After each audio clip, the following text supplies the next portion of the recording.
Hello, everyone. This is Cabane. Today, we have a very special guest. We have Dr. Lydia McGrew, who I think is one of the most astute defenders of New Testament historicity who is writing today. She has a recent excellent book on the Gospel of John called The Eye of the Beholder, which is just now, I hear, available on Kindle.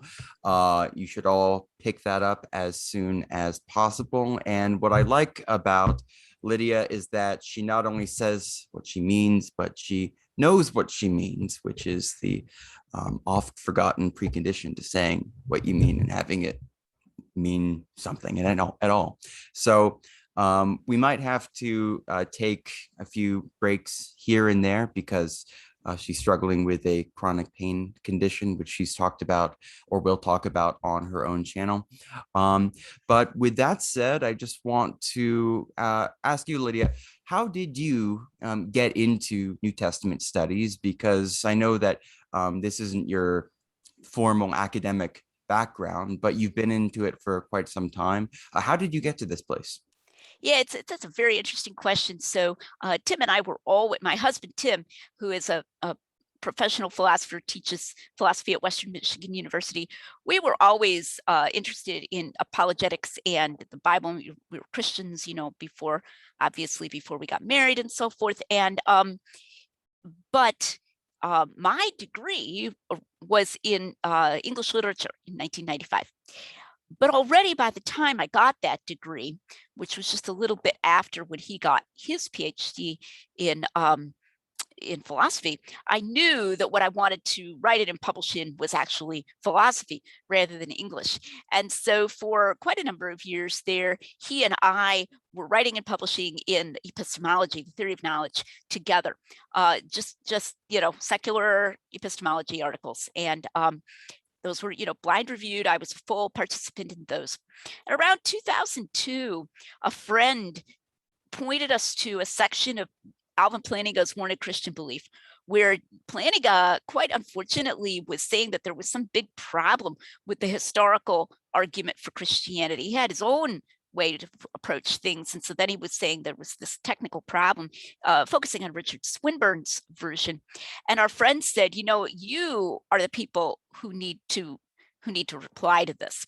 So we did. And that's a whole story in itself that I won't give in detail. But we did reply to that and found that Plantinga was making an important technical error and responded to that. That brought us to the attention of William Lane Craig and J.P. Moreland.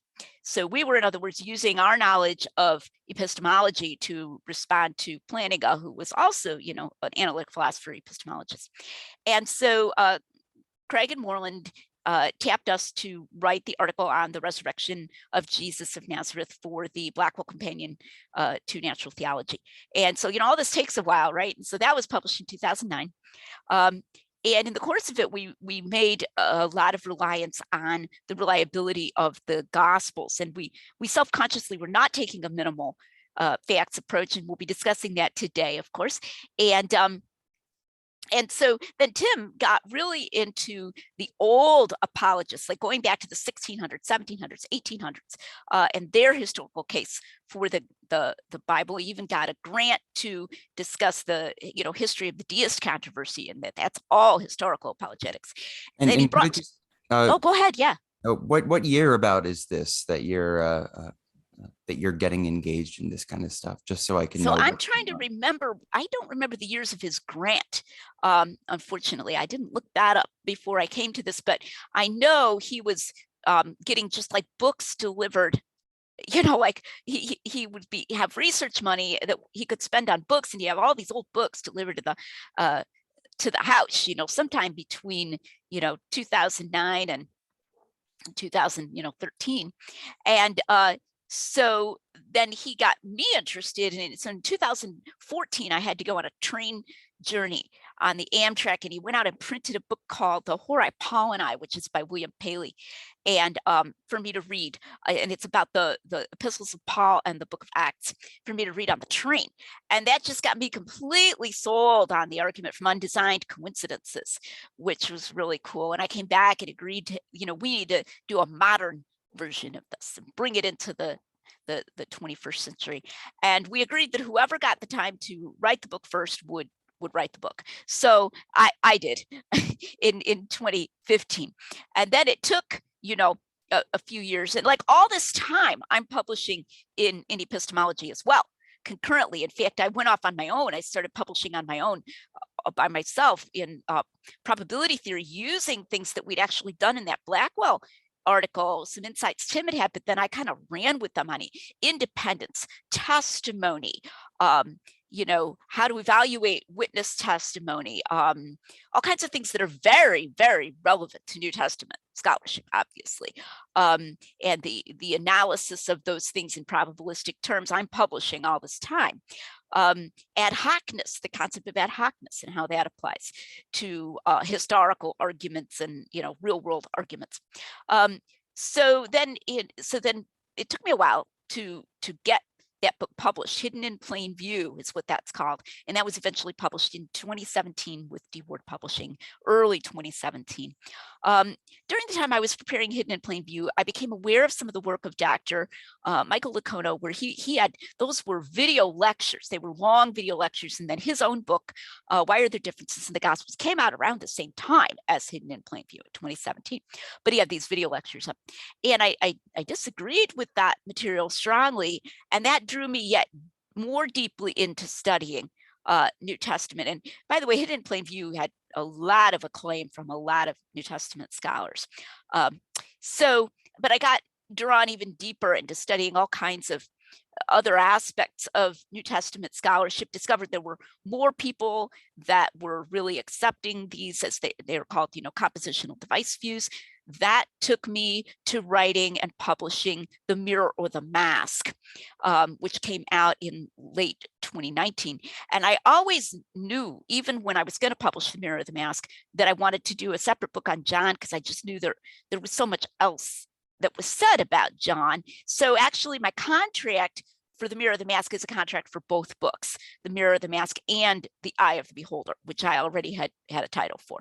And then it just, took me a while longer, and The Eye of the Beholder came out this spring, March of 2021, and then just recently in Kindle. And so I, was doing all of that at the same time that I was doing probability. And so like I published in the probability of undesigned coincidences. I have a secular article on probability theory and the analysis of undesigned coincidences. I have a secular article that just came out not all that long ago on contradictions, witness contradictions, and how that affects reliability and independence. Fascinating topic, obviously relevant to the gospel. So you mean secular as in just in principle, not specifically applied to the gospels? Right, and in a secular philosophy probability theory journal, okay. It was Syntax. And the one on undesigned coincidences was in Ericetnus. These are high level, philosophy journals, technical philosophy journals. And so, but I always had, when doing those, I had the applications to philosophy of religion and epistemology in the Gospels in mind as well. So I've been trying to make it fruitful, kind of a fruitful crossover work that's taking place all the time. So that's sort of the answer to your question, and showing how these are relevant to one another. Yeah, the first book of yours that I read was Hidden in Plain View, and I remember looking up some information on it on the internet, and I found some thread on Academic Biblical, the subreddit, and a gentleman there said, I think he worked in some capacity professionally within the field, he said, well, this stuff isn't taken seriously, and this is from William Paley, and he's over 100 years old. And in Screwtape Letters, one of the things Screwtape says is you want to distract the patient from the question, is it true or is it false? And there's all these other questions that have nothing to do with that. And you want to immerse them in the historical point of view, where for an old author, you ask every question except, can we actually learn something factual from this person? So do you want to say a word on the democracy of the dead and how you found that so important? Yeah, so that's like chronological snobbery is what you're talking about there, that Lewis has had so much to say. And Lewis once said that if we could journey outside into the future or into the past, we could get somewhat of a corrective on, the prejudices of our own time. And he said, well, we can't journey into the future, but we can journey into the past by reading the older authors. And what I found, and I think that our conversation today will be very pertinent to this, is that the older authors had a lot of sense, and they were abandoned for reasons that were sociological, not epistemological. It's kind of an interesting and I think somewhat disturbing line in Reasonable Faith, the third edition by Dr. William Lane Craig. And, I don't say this out of any disrespect, but I do have some real disagreements with Dr. Craig here. He actually said that the, further biblical studies and the publication of all things, the Da Vinci Code, which of course I'm sure he has no more respect for than I do, in a novel, right? He said rendered the Palean approach to these things, quote, forever obsolete. And I'm thinking to myself, are you just saying sociologically people are going to sneer at it? Because we should not allow ourselves to be intimidated by that in the slightest. Or do you mean that there's really some deficiency in it? Well, frankly, I think he thinks both are the case. And in that edition, he is implying that there is some actual deficiency in it, but he doesn't say exactly what it is. And to a very large extent, I believe that he's conflating the sociology and the epistemology, which is a very important thing that we should not do. Paley's approach is not obsolete if that is meant to have any kind of normative force, and if anything, we should bring it back. Yeah, there's also something in Reasonable Faith, or it might be another one of his works. He speaks, and he says a lot of helpful things in many contexts, but he has this very strange passage about the Lewis's Trilemma. That's there. And people treat it like it's a proof of Christ's divinity. And Lewis addressed the legendary thesis in multiple places in his writings, but it was a response specifically to the idea that Jesus was just a good moral teacher, which of course presumes that you have a reliable record of his teaching in virtue of the argument. But everybody wants to be smarter than C.S. Lewis today. Everyone wants to find some reason that he's just a pop apologist. So today, what we're going to talk about is the case for the resurrection of Jesus. And specifically, we're going to look at some differences that Dr. McGrew has with the so-called minimal facts approach, popularized by Gary Habermas and Michael Licona. So would you just tell us, what is the minimal facts approach? Right. So I'm going to talk about the minimalist approach, and that's kind of an umbrella. So that's going to include the minimal facts approach by Dr. Licona and Habermas, and the two of them, I think, pretty much agree on everything that I know of in that approach. And then the approach by Dr. Craig, which he refers to core facts instead of minimal facts. And he doesn't like his approach to be called minimal facts because he includes the empty tomb as one of its core facts, and Dr. Habermas does not include the empty tomb as one of his minimal facts. So there's a difference there. But in my opinion, there's an umbrella of minimalism that actually they both kind of come under. And so in broad terms, the minimalist approach involves a certain amount of deference to scholarship. And of course, that would be scholarship in the past, 30, 40 years, not the democracy of the dead we were just talking about. In fact, it's going to get interesting. If enough time passes, somebody is sure to ask, why are we still including scholars from the 1970s? Because they're all dead. They'll be dead then too, but anyway, I digress. But anyway, and so that we're kind of trying to find a consensus of scholars across a ideological spectrum. And in fact, Dr. Licona recently even did a discussion of what he called historical bedrock on his channel, where he, re-emphasize that idea. And that's supposed to have epistemological force. So what we're using is what we philosophers call a meta-level argument. A meta-level argument, you don't actually talk about, the evidence. Instead, you talk about people talking about the evidence. So, right. So it's like if a bunch of scholars across the epistemological or the ideological spectrum, Jews and Christians and evangelicals and liberals and conservatives all agree on something, wow, that's probably really got something going for it. Now that doesn't even, it's not even just that it's not necessarily true, it's that in some fields it's not a good indication at all. It really, really depends upon the proposition and the field and what else is taking place sociologically in that field and so forth. And so they're looking for that. And then Dr. Craig would probably add, I think he wants to use what are called the criteria of historical Jesus scholarship. And it kind of comes from the quest for the historical Jesus, especially the third quest, and that you're trying to use these criteria of authenticity, as they're called, and be able to show that this fact satisfies at least two of the criteria, that kind of thing, because those criteria have the consensus. So like even if the fact doesn't have the consensus, the criteria have the consensus, then you use the criteria. I think that's how he gets the empty tomb in there. But all of this is like very consensus based, so that you can say, hey, the premises I'm using are not all that controversial, or they should not be all that controversial. Then what you do in this minimalist approach is you take those premises and you go somewhere explanatorily that the people who are endorsing the premises wouldn't actually go.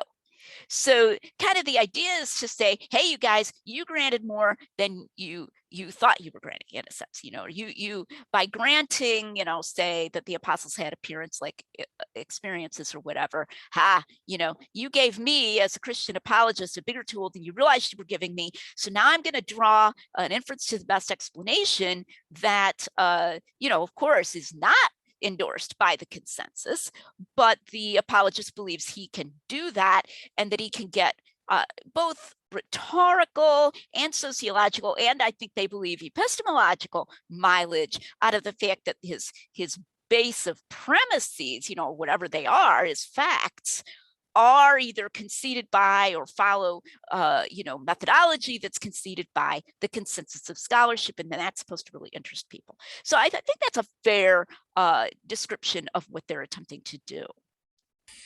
For me, a real turning point in my own intellectual development, faith development, if you want to call it that, is the recognition that most scholars believe is subject to the basic rules of reasoning in general, in that if you make a statement, it is not going to, you're not going to be able to derive anything significant from that unless you combine it with another premise and then use valid reasoning to derive something from it. So the hidden premise is always what most scholars believe in X field is more likely than not to be true, all things being equal. And that's it might be true, but it's a very complex statement, and you need to be able to give some kind of justification for it.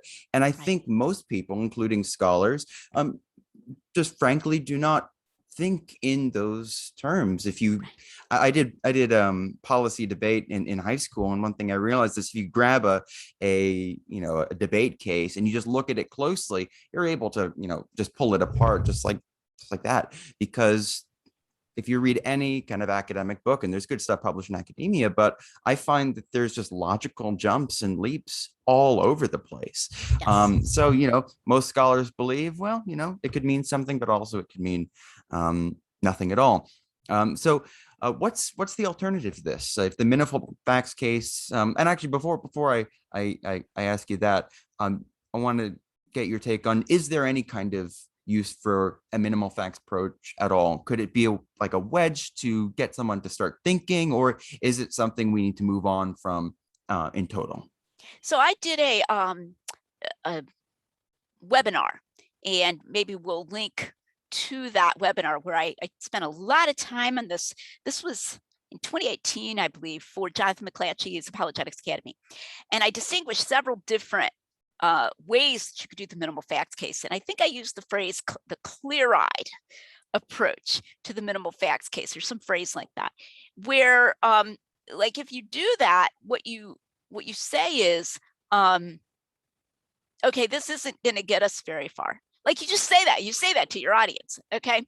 And you know, especially concerning the appearances, and I'm going to want to say more about that in a minute, as the crucial problem with the minimalist approach. Very, very important problem. And you're like really honest with your audience. You're like, yeah, you know, the sense in which a lot of scholars agree that the disciples had appearance claims, you know, it could be like somebody up in the sky speaking to them or something, you know.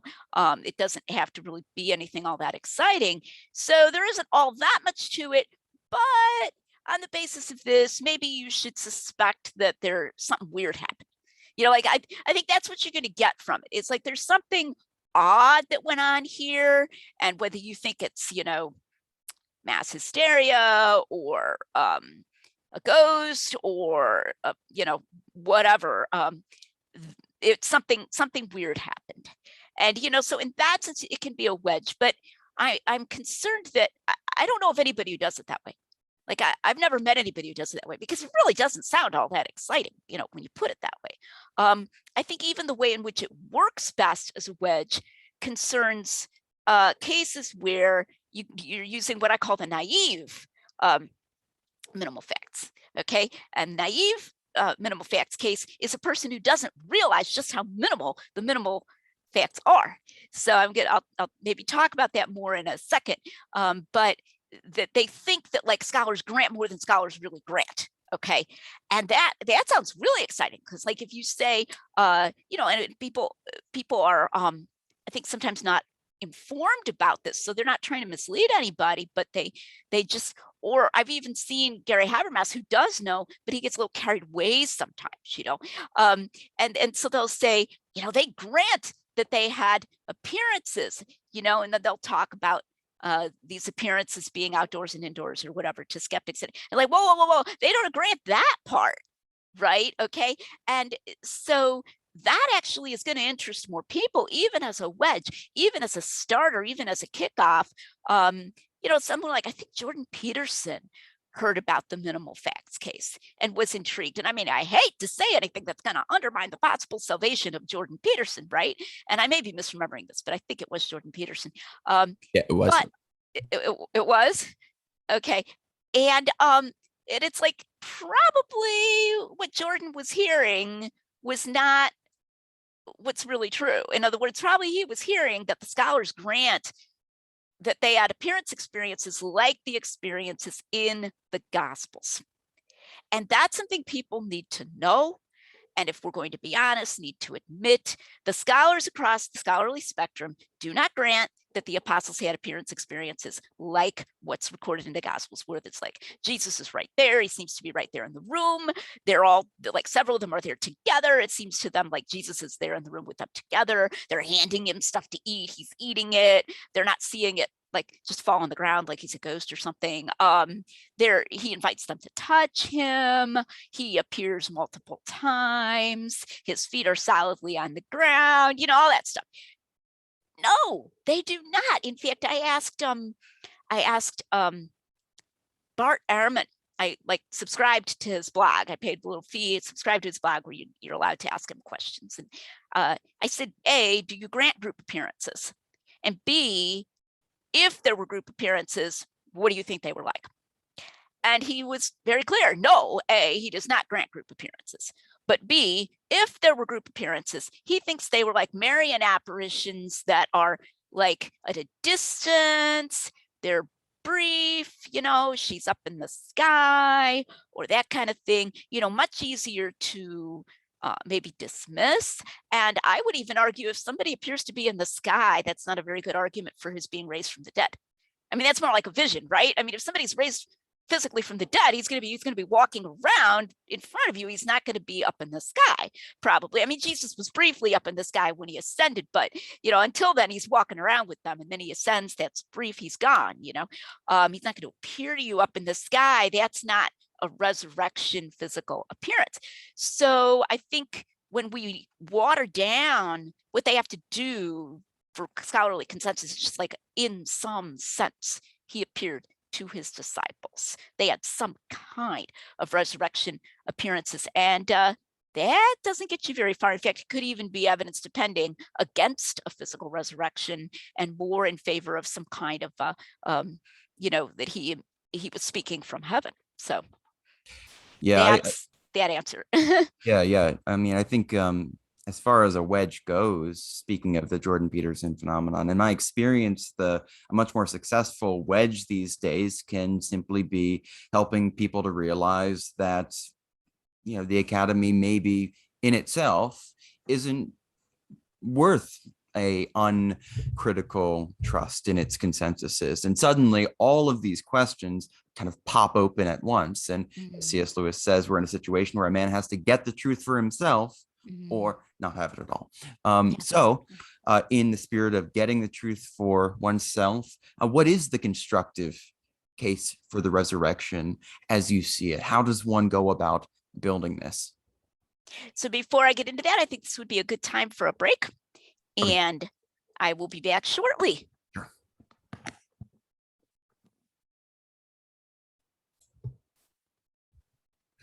So what is the constructive case for the resurrection? How does one go about making it in a credible way?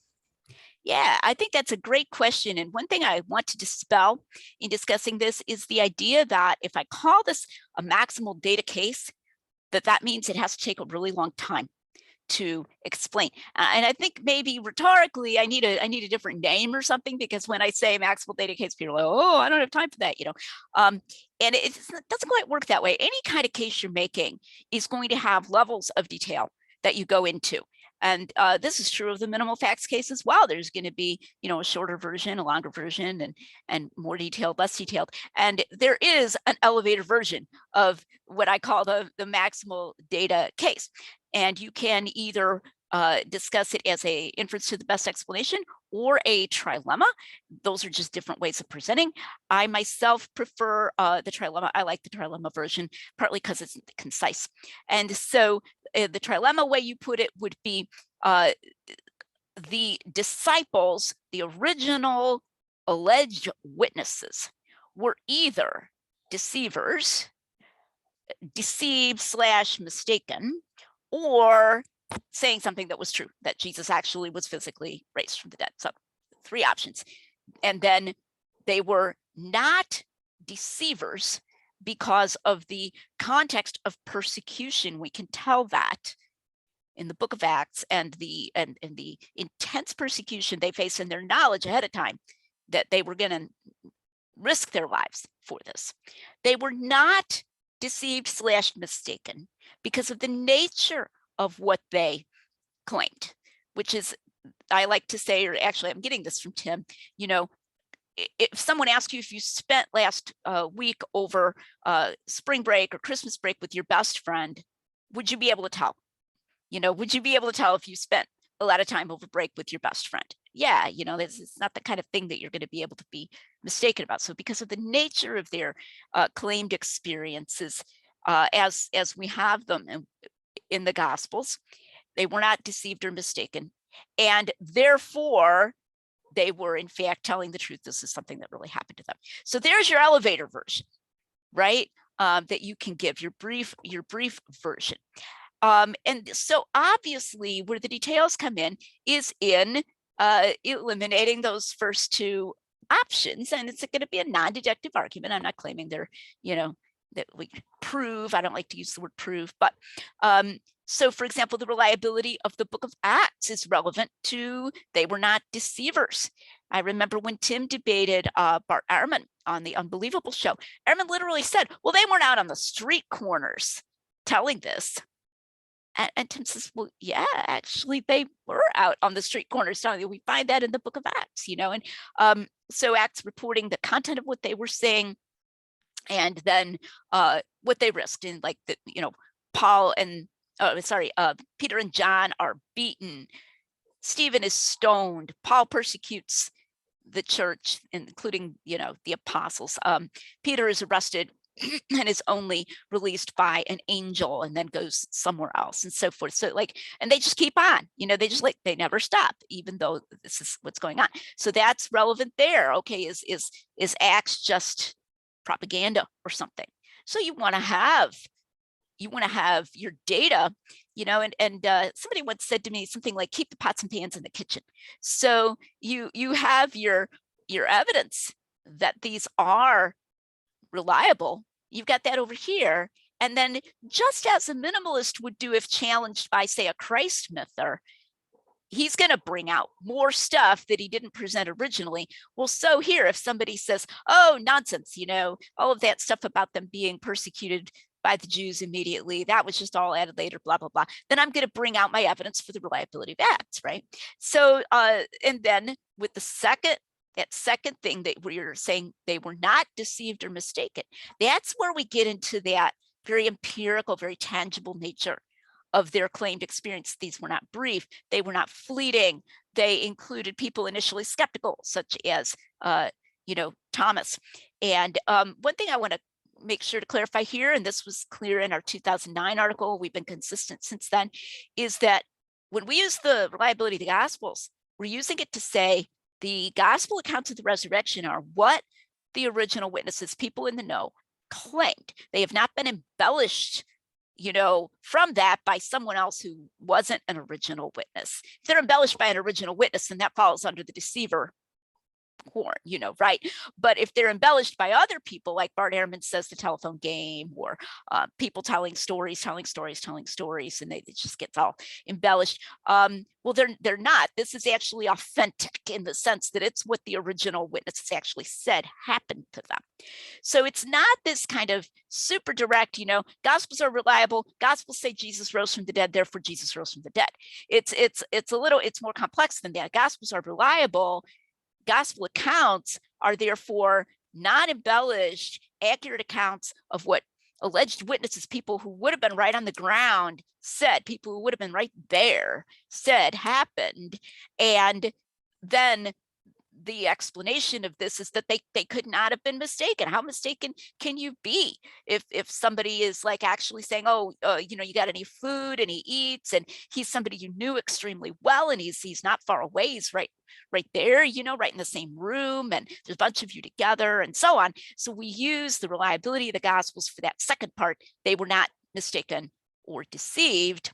And then we conclude that, therefore, the best conclusion is that he really was risen from the dead. So that's a slightly longer outline of that maximal case.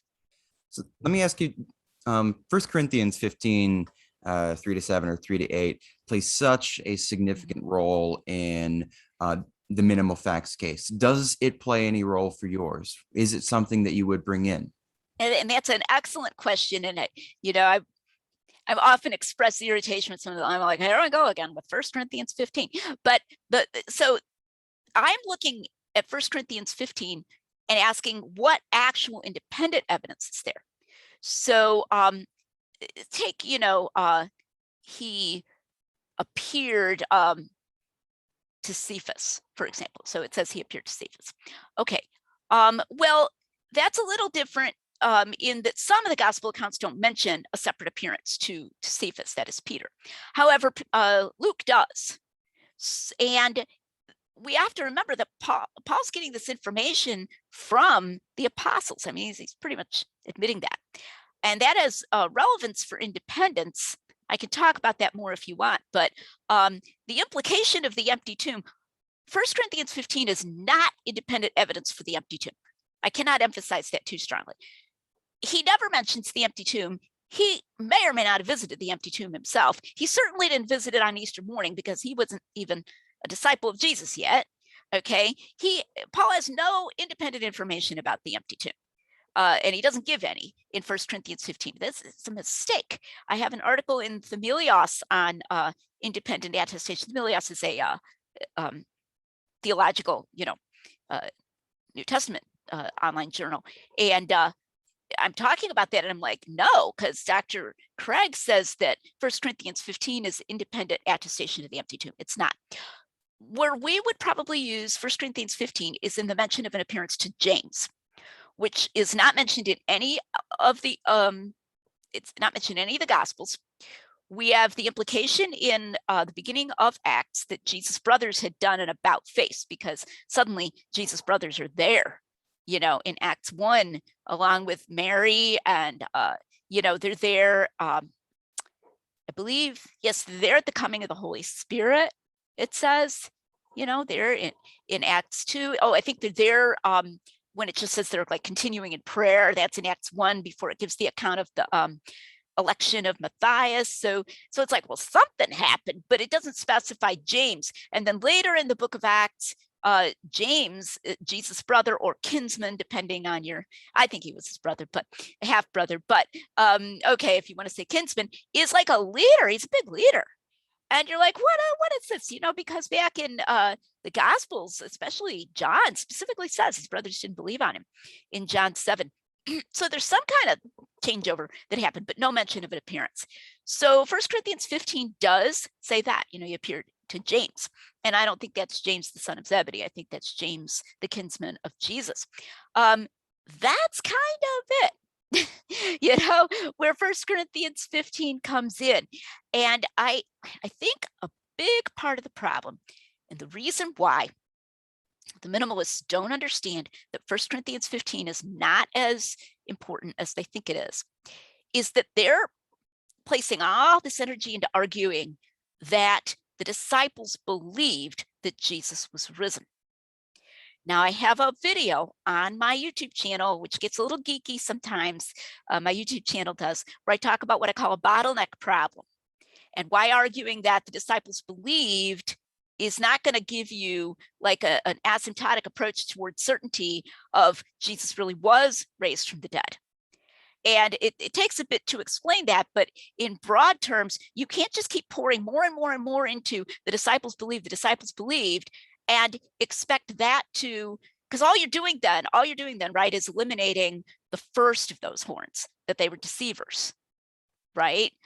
Disciples believed Jesus was risen from the dead. Okay, but then there's a limit to how far you can go, because of then the question, well, could they have been mistaken or deceived? You're not really addressing that at all, just by pouring more and more and more energy into they believed.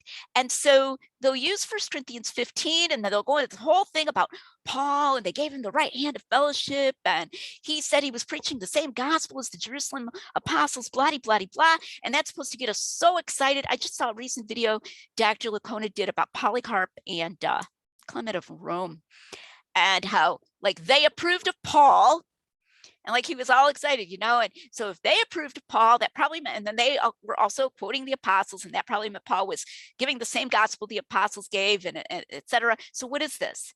Ultimately, what's the end point of this? The disciples believed that Jesus was risen from the dead, because Paul believed that Jesus was risen from the dead, and he's giving the same gospel.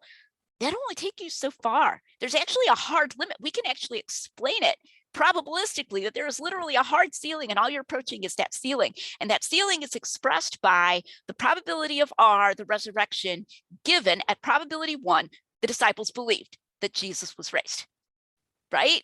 Probability of R given B, there's your hard limit to how high you can go. You can't get above that just by pouring more and more evidence into the disciples believed. And so I think this is part of why they think they can do so much with 1 Corinthians 15, is that they're confused on that point.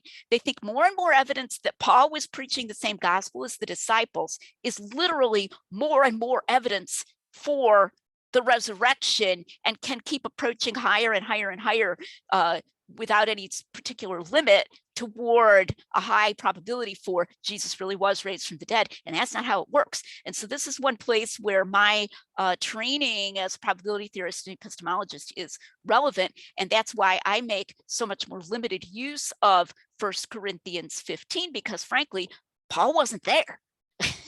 Now I'll use the conversion of Paul, the Damascus Road conversion, as a separate argument, and if you want, we can talk about that. That was used as a separate piece of evidence in our article, but that's not really the same thing as using 1 Corinthians 15.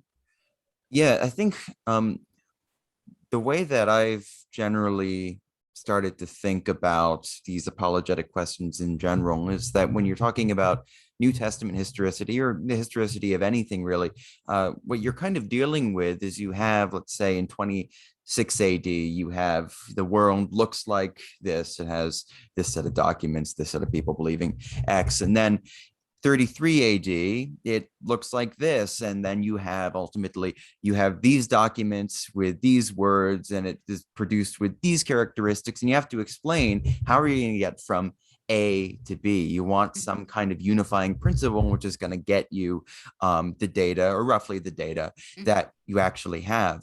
And I think you make a good point in mentioning the specific character of the appearances. And this is one of the reasons it's so important to know exactly what you mean, because when we say appearances, it's very difficult to say that without a whole constellation of narratives and images emerging in our mind.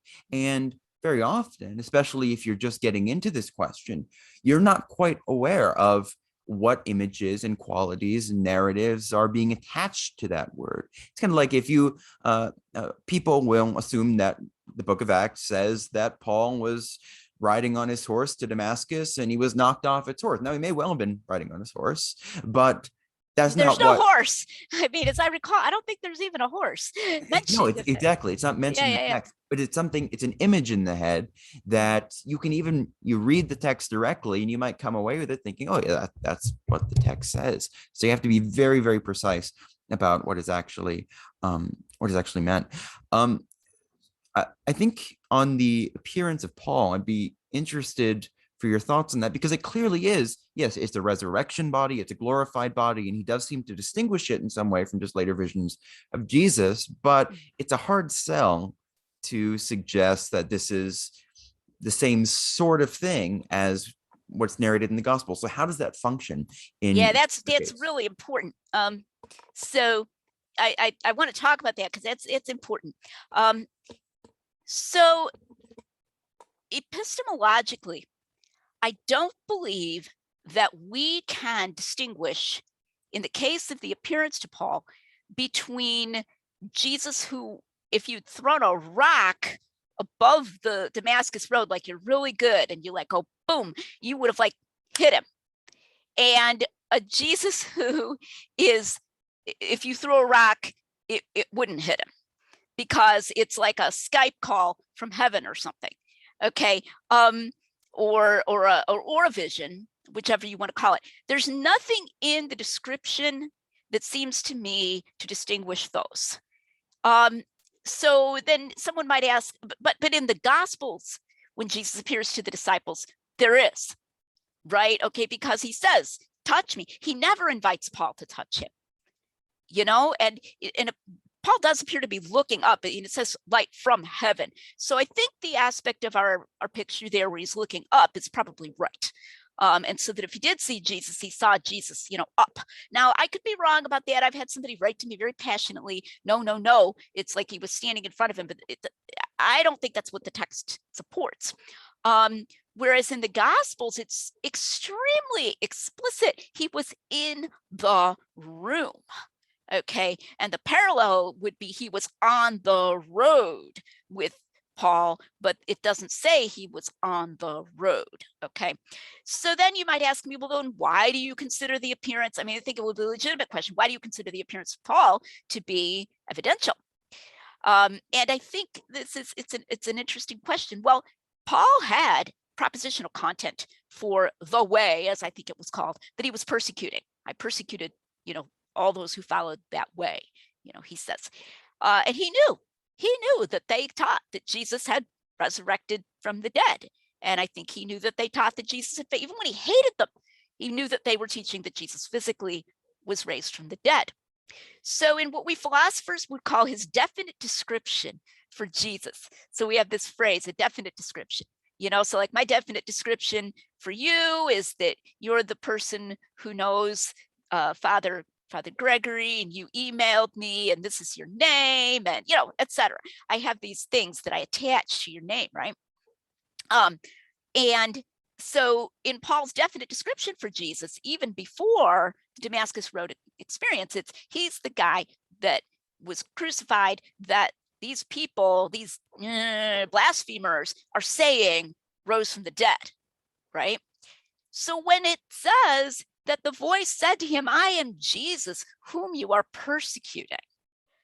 And then Paul says, oh, Lord, what would you have me to do, etc. And then he turns around and he starts supporting the idea that Jesus rose from the dead. It's that guy. It's that Jesus. So to the extent that we believe that his abrupt turnaround on the Damascus Road and like going abruptly from being a persecutor to being a supporter and so forth is evidence for that his experience there, whatever its nature, was veridical, then it's evidence that Jesus was raised from the dead. Not because of the physiological nature of the experience in Paul's case. Paul is in that sense different from the apostles because it's his abrupt turn, and in that sense it's not as strong as the cumulative evidence of all those different people saying that they that they were able to touch him and so forth. And there's just one guy, and he doesn't seem to have had as long of a chance to interact with him. He didn't have 40 days. He didn't eat with him. He doesn't even claim that.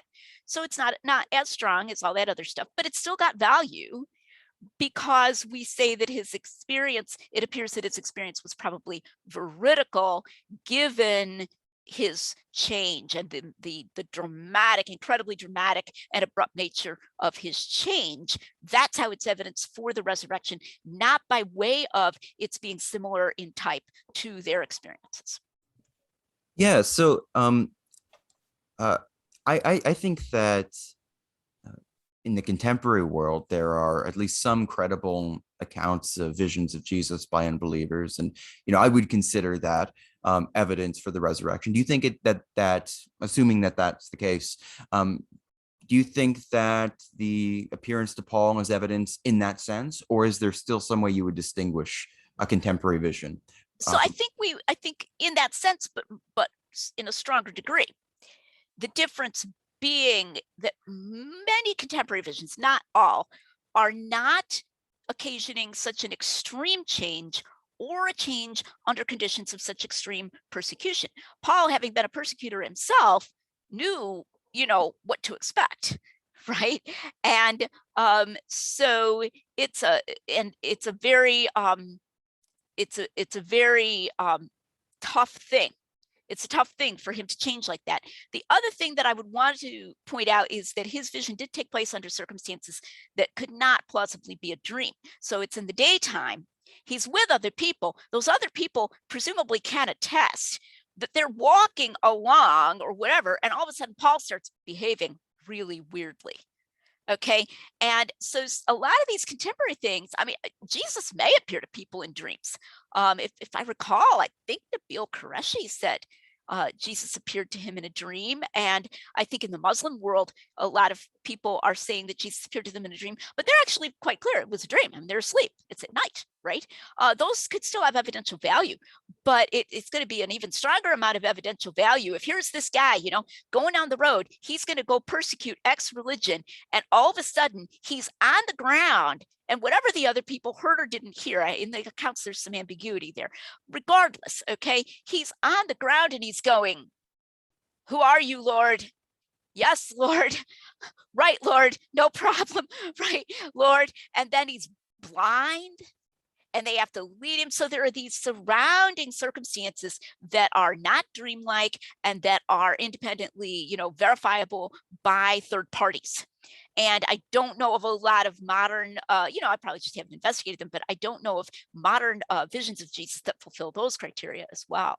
Yeah, I'm not sure if any which are as dramatic as Paul's either. For those who are interested in this subject, you might want to check out Visions of Jesus, Direct Encounters in the New Testament Today by Philip H. Wiebe, if you're interested in pursuing that subtopic. I wanted to ask you, because when I first got into apologetics when I was, I guess, in my early teens, and I think I used apologetics in a way that a lot of people do, as kind of an almost semi-therapeutic way to deal with my own doubts. And at that point, one of the most common things people would say was extraordinary claims require extraordinary evidence. And I had my stock responses to that and whatever. And today I kind of just think in terms of, well, there's all of this other stuff which makes a Christian interpretation of the world. So likely in the resurrection of Jesus fits within that category. But in principle, I'm interested for your thoughts on, as an epistemologist, the extraordinary claims thing, because it seems to me there has to be some sense in which an extraordinary claim of however one defines that requires some additional burden. So how does that? Right. So as an epistemologist, I would call that the prior. Right. So I do Bayesian epistemology. That would be the prior probability. And obviously that's going to vary depending on the evidence that you have, the other evidence you have. As you say, other arguments for the existence of God are going to come into play there. That's something Richard Swinburne has done for us, is to show that staged thing, where you do these things and you do these things and you do these things, and then that's your prior. And then you do the resurrection. You don't necessarily have to do it in that order. Order shouldn't matter ultimately, but it's a convenient way to sort it all out. Now, my husband, Tim, has a great, I'm not going to quote it, he's funnier than I am, but he has a great way of doing this where it's like, extraordinary claims require extraordinary evidence. I don't know what I mean by extraordinary, but whatever it is, you don't have it. And that's how how the atheist does it. But sure, the lower the prior, the more specific evidence you need to get to a high posterior. It's how a Bayesian would put that, and I would agree with that. Moreover, I myself do not believe that God is doing miracles, constantly in this way of like very, very, very frequent. At least not raising the dead. At least, And I think he does do miracles, but I think sometimes it can be hard to tell that something is a miracle if someone is being medically treated and they get better, but the doctors were having some trouble with the condition. So did the person just get better by natural processes, or did God intervene, especially if they were praying? It can be hard to tell, and that kind of thing. So, I approach claims of miracles or even of the paranormal with I think it's a healthy dose of skepticism. Some people might think it's excessive skepticism. And I am not averse to saying somebody might be lying.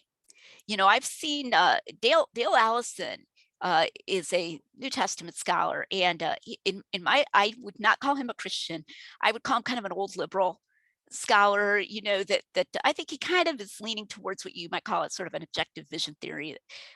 Jesus went to heaven and the disciples had these visions, but they were really sent from God type thing, but he doesn't accept that the gospel accounts are, reliable at all, and he actually kind of mocks at the idea of a robust physical body for Jesus to have after his resurrection, which is very heterodox. But he is constantly trying to assimilate the resurrection, including in his most recent book. He is constantly trying to assimilate the resurrection to other claims of the paranormal or the unusual, constantly trying to put them in the same basket, constantly trying to push you to this dilemma that, well, if you're skeptical of them, why aren't you skeptical of the resurrection? If you're open to the resurrection, why aren't you open to that? Now, this is what one of those old writers long ago referred to with Hume as the trial by proxy. The trial by proxy is where you're sort of claiming that you're investigating the resurrection, but really what you're doing is investigating these other things. And then you're trying to place the resurrection into that same basket as if its evidence isn't really much better than theirs. I completely disagree with that. And I am completely willing to say, that guy who said he found that his father was a Buddhist guru, and he walked in and his father's body had disappeared after 7 days or something, and he said it turned into a rainbow. Like, how do I know he's not just lying? Or how do I know somebody didn't come and steal the body away? Who had a key to that room? Right? He says he didn't open that room. Okay. I'm like, I love detective stories, who had a key to the room? Right. And Allison is very sort of almost fierce against that. He'll be like, that is so biased. That is so, that is so prejudiced. And I'm like, no, it's legitimate to ask those same questions about Jesus' resurrection too. I'm not having a double standard here, but guess what? Jesus' resurrection comes through with flying colors when we go into that, and when we say, could they have been lying? because we got to take, and Allison never takes the context of persecution into account nearly strongly enough. So that's kind of a long answer, but that shows that I actually do agree that extraordinary claims in some sense require extraordinary evidence, so that we're not out there just being credulous. Oh yeah, you say you chatted with your dead father the other day. Cool, man, probably did. You don't just like accept all that stuff automatically. You sift and you sift and you try and you question and you ask. And if that ends up meaning that you're only accepting a handful of claims because you have this high evidential standard, that's okay. But the resurrection of Jesus can meet that standard. Right.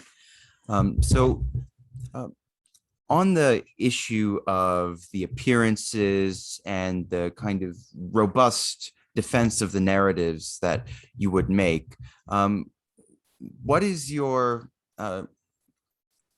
concise, let's say you're in an elevator or something a little more than an elevator, concise way of making the case for the authenticity of the gospel narrative? Say if you wanted to do just Matthew and Luke, because we're going to talk about John. Okay.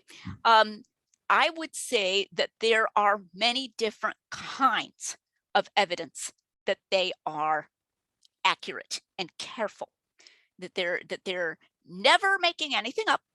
They're always trying to get it right, and that they are highly successful at getting it right. You'll notice I don't say inerrant there, but just highly, highly successful and reliable. And what I would emphasize is the multiplicity of kinds, internal and external.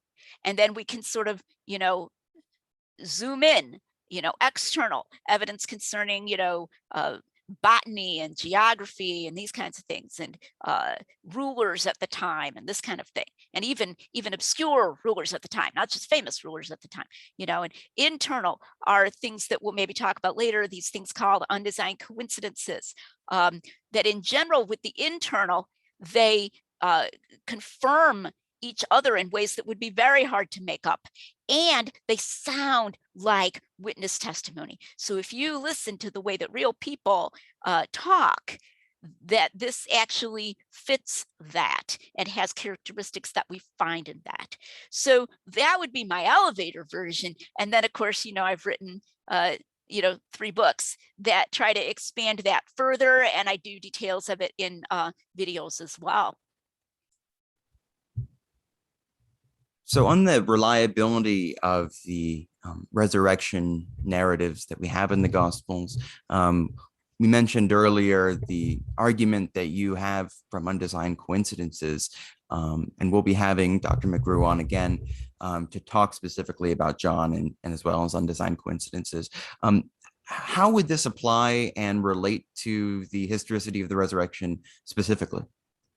Right. So in 2 ways, one of them is indirect and one of them is direct. So the indirect way is just you learn to know these authors, and you learn to know what these documents are like. And then you realize that they're not making stuff up. And so therefore that they would be getting these accounts from reliable sources, or also if you think and talk about authorship, some of them would have actually been apostles themselves. They would have been among the original witnesses, some of the authors.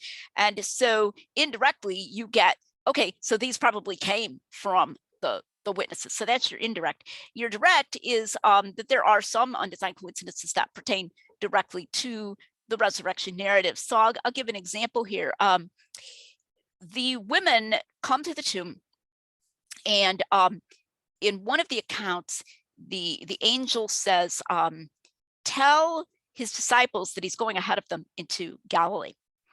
In Luke's account, it says, remember, the angel says, remember what he told you when he was in Galilee, that he was to be killed, and then the 3rd day he would rise again. And he reminds them, and it says, and they remembered his words. Now, because both of these mention Galilee, critical scholars who are always very quick to jump on a word have actually said, and Bart Ehrman has said this, and Dr. Michael Licona, unfortunately, has picked up on this and sort of implied this as well, that Luke he didn't want to have them go to Galilee in his story, so that but somehow he wanted to use the word Galilee anyway. And so he changed it to remember what he told you while he was in Galilee, rather than, go to meet him in Galilee. And to me, that's just so strange. If Luke's going to change it, why not just drop it? Like, why put something else in there that happens to have the word Galilee? It's very artificial. But we actually can connect this, remember what he told you while he was in Galilee, with other passages in the other synoptics, as well as apparently unrelated passages in Luke, where it talks about the women who came from Galilee. And they're there at the crucifixion. The women who came from Galilee were there, it says. Luke mentions this, but so do Matthew and Mark. And so right away, we have this idea that these women were actually with him in Galilee. And this is something that Richard Balcombe talks about. So that when the angel says, remember what he told you when he was in Galilee, they could have actually been there to hear him. But this is confirmed in this indirect way. And you can even go back to Luke 8, completely unrelated passage, where he's talking about women who were with Jesus in Galilee, and they ministered to him, probably gave him money and food and that kind of thing. And he lists them. And he's Mary Magdalene, Joanna, the wife of Huzzah, and Susanna, and so forth. He lists several of them. And then you come to the resurrection narratives, and a little later in Luke 24, he actually lists some of the women who had been to the tomb and were telling the apostles, right? And okay, Mary Magdalene, is listed there. But the interesting thing is he doesn't list Susanna. Okay, so it's not as though Luke is trying to make the lists line up. They're slightly different lists, and not in any way contradictory. But it's just that these are the women. I think Susanna was at the tomb, mind you. But he doesn't say that, okay? That this is this group of women who had come with Jesus from Galilee. So I consider that to be an undesigned coincidence, because there's that casualness where it's varied, and it doesn't appear to be trying to relate it, and yet it confirms that these women actually were with him in Galilee. And then the angel says, remember what he told you while he was in Galilee. So that's one. And I'll just give one more. A resurrection appearance in the Gospel of John. Jesus turns, this is up in Galilee. They've gone there and they've seen Jesus on the morning after they've been fishing, and they're eating together. And Jesus turns to Peter and he says, Simon, son of John, do you love me more than these? And I think the Greek kind of bears this out. It doesn't necessitate it, but I think it bears it out, that he means more than these other disciples love me. Not do you love me more than you love these other things, but do you love me more than they love me? And Peter says, Lord, yes, I love you, and he asks him 3 times, of course. And those of us who know the Gospel, is a very touching scene. And he keeps saying, feed my sheep, feed my lambs, and so forth. And it even says Peter was grieved that he asked him the 3rd time, But at the beginning, it's, do you love me more than these? And it's really weird, because Jesus never wants them to compare themselves to one another. The theme in the Gospels, he's like, don't be competing with each other. So now Jesus is starting it. Now, why is Jesus asking Peter, do you love me more than these love me? And that is not explained anywhere in the Gospel of John.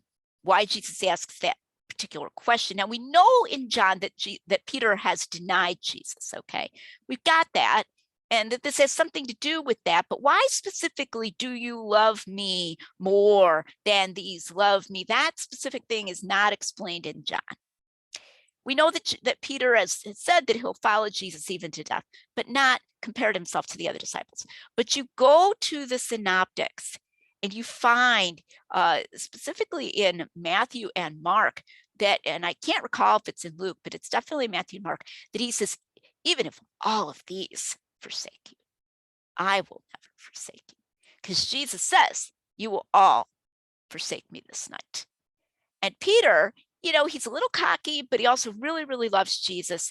And you can even see that he tries because like he follows Jesus to the high priest's courtyard. Only he and the beloved disciple do that, and then he, just crashes and denies him. But he's compared himself to the other disciples. And that's only in the synoptics. And so then in John, when Jesus is restoring him, he says, "Hey, Peter, how about that?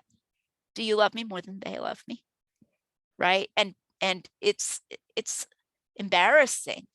But then he bolsters him, he restores him, he singles him out. Feed my sheep, feed my lambs. He makes him a leader, and he's always recognized him as a leader. In fact, in Luke, he says, "When you have turned again, strengthen your brethren." So it's like simultaneously embarrassing and uplifting what he does there, but that's an undesigned coincidence between John and the synoptics there in a resurrection appearance. Yeah, and that's so striking because it's such an intensely concrete and kind of human moment that takes place after the resurrection of Jesus that strikes me as something which bears witness to a real person with a personality here. Yeah. And this is the same person who we've known through the four gospels. And it kind of just drives home for me the concreteness, the particularity of the incarnation, and the reality of that persists through the resurrection. And that's the Jesus with whom we engage today. We ourselves. Yes. And that is itself an argument for the historicity of the Gospels, which I've emphasized is that unity of Jesus' character in all different stories. Yeah. So just to wrap up, what would you say to a person who is just getting interested in New Testament historicity?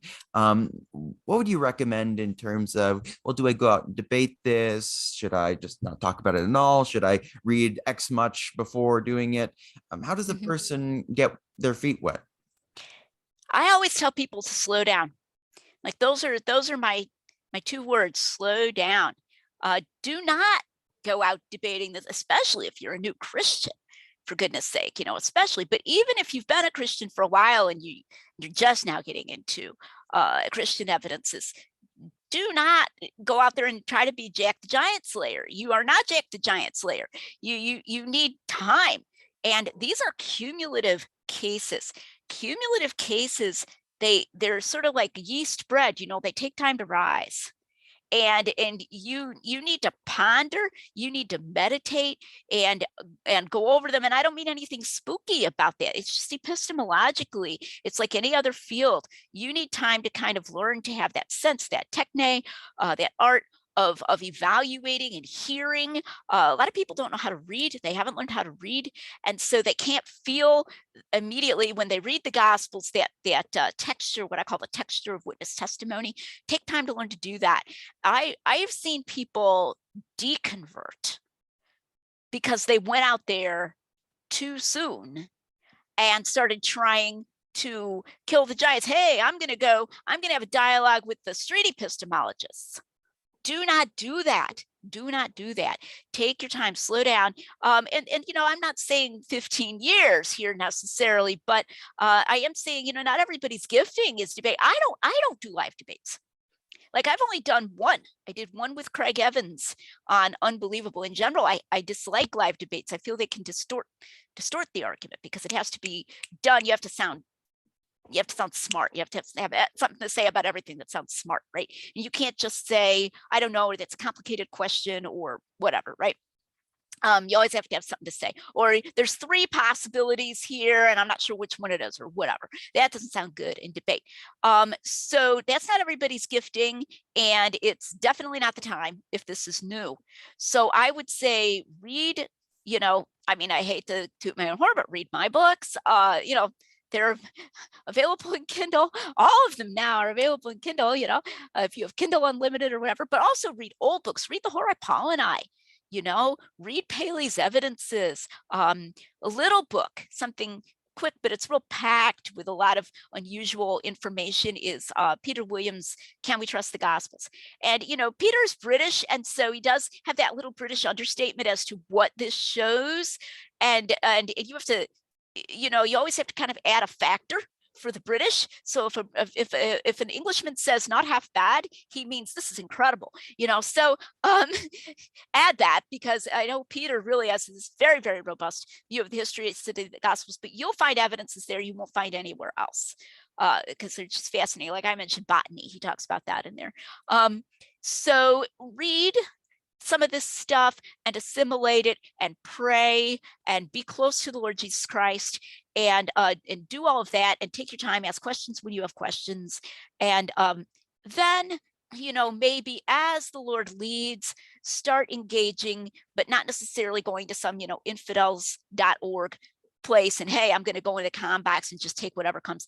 I don't even think that's a good use of anybody's time, but to engage with people that you have some personal reason to believe that they're honest inquirers, and you've got time to do that in a leisurely fashion, then you do that when you feel somewhat prepared. Now, of course, sometimes life throws that at you too quickly, right? You're a father, you've just gotten started on this process, and your 21-year-old son comes to you and says, I don't believe Christianity is true anymore. You can't say, stop, wait, Lydia McGrew said to take it slow, get back to me in a year. You got to deal with his deconversion now.